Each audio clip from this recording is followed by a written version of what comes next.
Muito bom dia para você, meu irmão, minha irmã. Nosso evangelho de hoje está em São Marcos, capítulo 12, dos versículos 18 ao 27. E aqui Jesus continua sendo interpelado por homens que conheciam ali a religião judaica, viviam de debater aqueles escritos antigos que guiavam a sua religiosidade, a sua forma de devoção a Deus.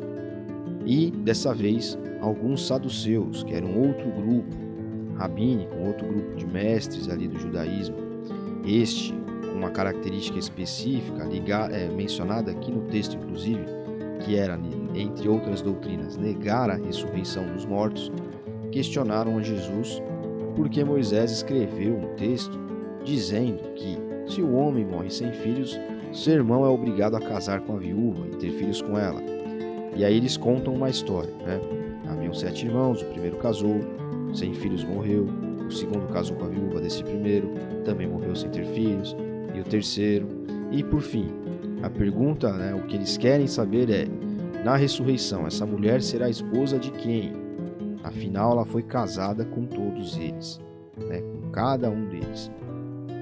Jesus então explica para eles que, apesar de conhecedores, sábios e trabalharem, digamos assim, com aquele livro, aqueles escritos, todos os dias eles estavam raciocinando errado. Apesar de serem guias para o povo em relação à sua devoção a Deus, o povo judeu, eles estavam raciocinando errado. Eles estavam entendendo como Deus atua de maneira errada. E Jesus fala, olha, depois da ressurreição, o casamento já não mais existirá. Assim como os anjos, toda a nossa atenção estará em Deus. Com respeito à ressurreição dos mortos, vocês nunca leram nas Escrituras? Vejam que Deus, de dentro da sarça, disse a Moisés, eu sou, não eu era, o Deus de Abraão, o Deus de Isaac, o Deus de Jacó. O Deus é o Deus vivo, Deus dos vivos, O Deus vivo é o Deus dos vivos, não dos mortos.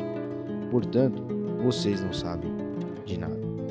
Então aqui parece que esses homens estão fazendo até uma pergunta sincera, não estão como nos trechos anteriores dos evangelhos dos últimos dias, tentando atacar, pressionar ou fazer Jesus incorrer em algum erro para acusarem.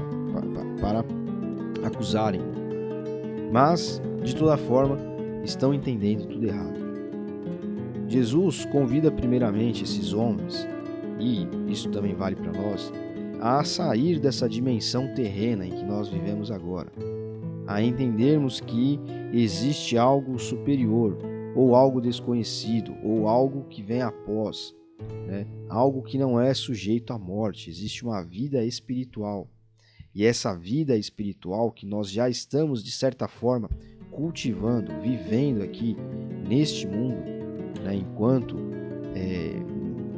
aqui nessa terra, digamos assim, nessa dimensão, essa vida se manifestará plenamente em um outro momento. Ou, talvez, se fique melhor colocado, não se manifestará, mas continuará. É algo que aí sim não tem fim. O que tem fim é a nossa alma, os nossos sentimentos, aquilo que é a nossa personalidade, aquilo que está envolto aqui, as nossas sensações em relação a este mundo, junto com o nosso corpo físico também, que um dia vai perecer, um dia vai se acabar, então morreremos num acidente, ou enfim. Isto tem um fim, mas existe algo também dentro de nós que não é a alma, é o espírito, e continuará. E isso também é para nós um motivo de conforto e esperança quando nós vemos Jesus falar isso, sobre uma vida que vai para além da morte. E nós precisamos nos ligar a essa dimensão, sobretudo no nosso tempo, um tempo tão materialista. Materialista, as pessoas, de novo quero explicar isso, as pessoas ligam sempre a bens, a dinheiro, a posses, mas ser materialista é ser conectado às coisas materiais. Eu posso ser materialista em relação às pessoas que estão ao meu redor, à minha família. Posso ser materialista em relação aos meus bens. Posso ser materialista em relação às sensações deste mundo.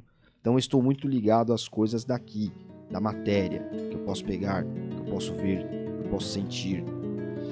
Mas Jesus deixa essa certeza para nós, baseado não só na sua palavra, mas na fidelidade de Deus, quando ele cita Moisés, Abraão, Isaac, Jacó, e quando nós vamos visitar essas histórias, nós vemos que Deus acompanhou esses homens durante a sua vida. cada um deles viveu seus dias na companhia de Deus, mostrando então para nós essas histórias que Deus é um Deus de vínculo, de comunhão, fraterno, fiel, e que a vida com Ele é uma vida mais forte, a vida com Ele é uma vida mais sincera, é uma vida mais bem vivida, e que quando chega a morte, nós, na verdade, percebemos que as nossas relações verdadeiras, que são as relações que nós temos com Deus, com Cristo, no nosso caso, né? Aqui, nós não estamos no Antigo Testamento, são vínculos verdadeiros e de fidelidade. Então, quando nós temos, pelo contrário, a pretensão de viver uma vida apenas para nós mesmos, ou apenas para aproveitar o que este plano terreno tem para oferecer, nós nos tornamos como ilhas, e isto nos afasta de Deus, porque isto é orgulho, isto é egoísmo, né? Nessas atitudes, então, prevalece a morte. Se eu vivo só para mim, eu estou semeando morte no meu coração. Eu estou semeando solidão. Eu estou semeando coisas ruins. Se eu vivo para Deus, primeiro, eu estou conectado a essa vida futura. Eu estou conectado ao mundo espiritual. E segundo, o mundo espiritual faz com que eu me conecte às pessoas. Então eu vou me tornando mais companheiro, menos egoísta, mais amigo e menos traiçoeiro, né? Mais fiel e menos infiel. Enfim, que a partir desse evangelho de hoje, então, nós possamos fazer essa conexão entre a fidelidade de Deus que nós vemos no Antigo Testamento e buscarmos isso, e essas atitudes para com o próprio Deus e com o próximo que nós vemos na figura de Cristo, que nos levarão a esta vida futura, construir essa relação espiritual com Ele. Deus abençoe você. Até amanhã.